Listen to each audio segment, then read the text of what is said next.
Hi, I'm Dylan Paris, and this week I'm talking about something a little bit different. If you've watched my channel for a while, you might know that I like to experiment with different iPads and MacBooks and computing devices, and that I have in the past switched from MacBook Pros to iPad Pros and back and vice versa. There was an iPad mini in there for a second. Well, I'm on the verge of another experiment, and that one is switching to iPad Pro with the Magic Keyboard as my primary laptop style device. Laptop with a caveat, it's not super easy to laptop with, but it is so far very cool, spoiler alert. So a really important asterisk to this whole iPad to MacBook journey is that I built a desktop myself with my bare hands last year. The desktop has a Ryzen 2600 CPU on a B450M motherboard with 32 gigs of DDR4 RAM. I don't know the clock speed off the top of my head. I have a 512 gigabyte NVMe M.2 drive. I think it's PCIe 4, I could be wrong. And then I have a 2 terabyte Barracuda Seagate HDD and a GTX 1070 Ti, which I may replace with a 3070 or a 3080 this year, but it would require a PSU upgrade because I bought a PSU spec for my build, so I only have a 550 watt PSU. So if I get a new graphics card in the new 3000 series, I also have to get a new power supply. Anyway, yada yada. The important point is that I have a powerful desktop. I think a lot of times when people make these videos, iPad versus laptop, the assumption is it will be your only computer. My MacBook is not my only computer. My iPad is not my only computer. My desktop is technically not my only computer because I have these 3 devices. And what I'm finding is that there's way too much overlap in these devices in my personal usage because I've been stuck at home since March of this year. In that time, I put a lot of computers on credit cards because I use retail as therapy sometimes and I love technology. And I hit some frustrating walls with the iPad and with my PC for video editing and music production. I convinced myself I needed a portable Ableton rig if I ever wanted to do live music. That is the biggest reason why I got the MacBook Pro, because I just cannot trust iPads as a live music machine because the music apps on iPad are not stable. I stand by that. I think they're great, but I made a video about LK and AUM last week that I was so excited about, and then 2 days after that, I was 30 minutes into an AUM session with LK and I hadn't saved yet. That's on me. That's on me. I should always save, right? But LK as a module crashed. So all my apps are still open in AUM, but LK crashes, completely gone. No autosave, no backup. And yes, always save your work, but 30 minutes into a brand new session to lose everything because one single app crashed, that kind of stuff I've just never had happen with Ableton. Just never. Never in my life. So I don't trust iPads as standalone music performance devices for the backbone of a live show. However, I also feel constricted by the laptop MIDI controller style of live music performance because it just doesn't feel as dynamic. Like on a hardware box or on an iPad, you're controlling physical things. Like on the iPad, it's a touch screen, but you can adjust multiple sliders at once, right? That's the big paradigm shift that people talk about. On iPad, you can adjust 2 knobs at once. That's not something you can do with a mouse and keyboard or a trackpad. So this is a long preamble to say I finally made the purchase decision to get an MC707. It's a very specific MC707, and I'm gonna make a whole video about it because it's a really exciting situation, but I don't have it yet, and once I do, I'm gonna start learning it. And I'm gonna use the MC707 from Roland as my brain for live music performance and for future music production. I'm gonna incorporate the MC707 and the iPad together.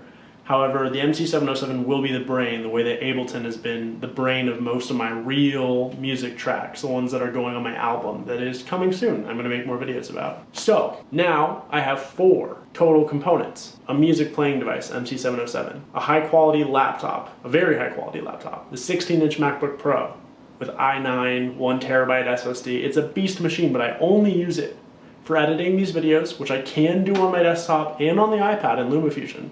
Someone in my comments told me that LumaFusion has multi-select now, so I'm going to edit this video on my iPad using this new setup to prove that I can use my iPad, and I have enjoyed that process. Most of my videos last year were all edited on iPad and LumaFusion. MC707, music device, live show, brain, great. MacBook Pro, very good video editor, very good music machine, lot of overlap.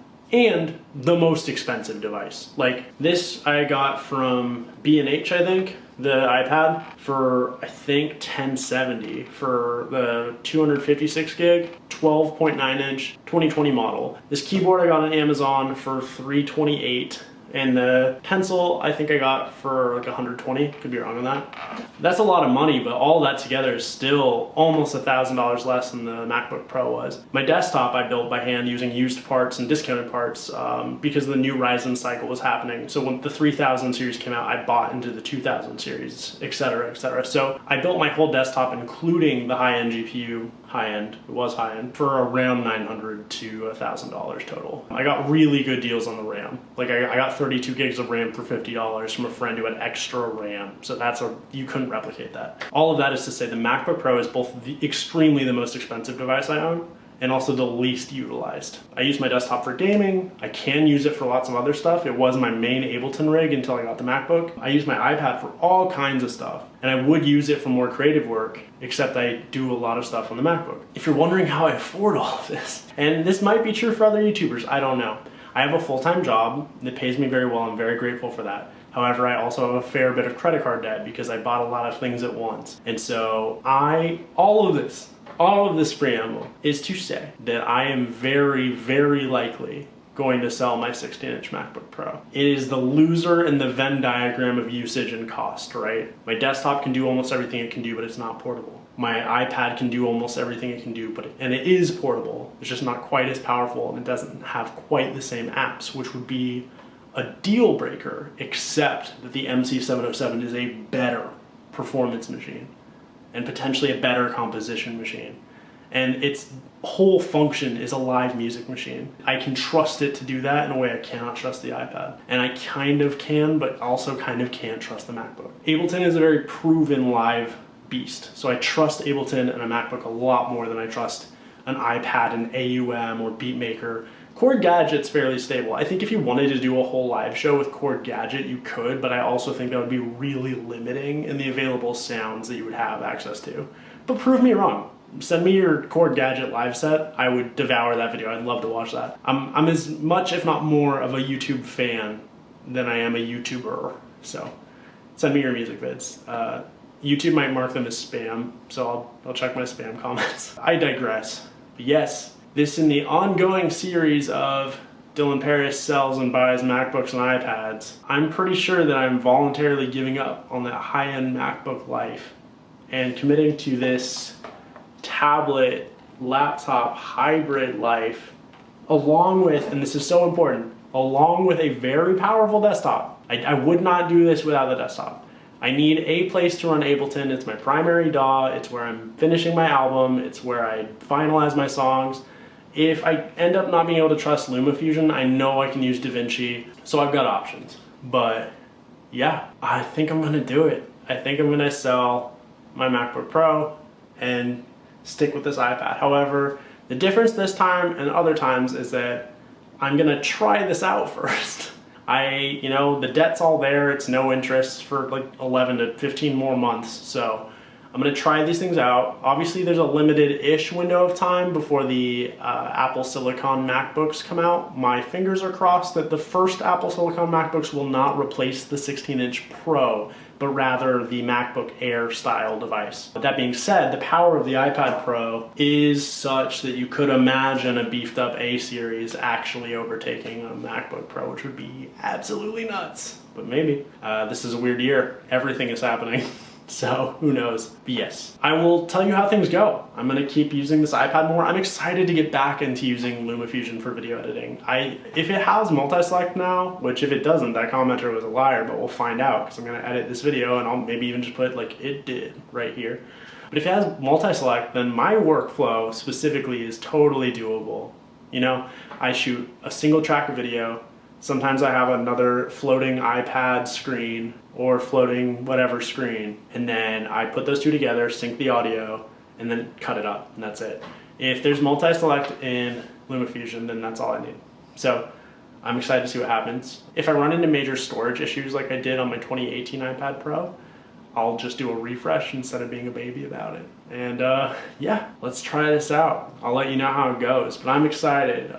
You've probably seen a bunch of videos about iPad Pro keyboard case reviews. You've probably seen a bunch of videos about the Magic Keyboard. I've only been using it for a couple of hours. There are better videos on it. Linus Tech Tips has a great one. The Verge has a great one. Sarah Dietschy, Renee Ritchie, so many good tech channels out there. That's not really my place. I'm a musician, I work in tech, and I care about tech, but my audience is music focused. If you're a musician, I don't know if you need this, but if this is your only computer and you don't have it, the 2020 iPad Pro, I mean, and I also actually think the 2018 iPad Pro can work with this as well. Yeah, I heard there might be some battery drain issue, so look into that. But if it's your only computer and you don't have it, I think it's worth it so far. But I'll let you know if I change my mind on that. Comment below about what your current workflow is. I really want to know what my audience is using for producing music, for going about their lives. Do you just use an iPad for everything? Do you also have a desktop? Do you have a laptop? I don't know. Let me know. And consider liking and subscribing. The channel's getting really close to 1,000. And those watch hours are going up, which is exciting. So I might be able to start running ads and maybe someday pay off some of this credit debt with my YouTube and not just my full-time job. Anyway, y'all are great. I'll catch you next time. I'm very excited to show you the MC707 and tell you the story behind that MC707 because oh my God. So stay tuned for that and I'll catch you next time. Peace.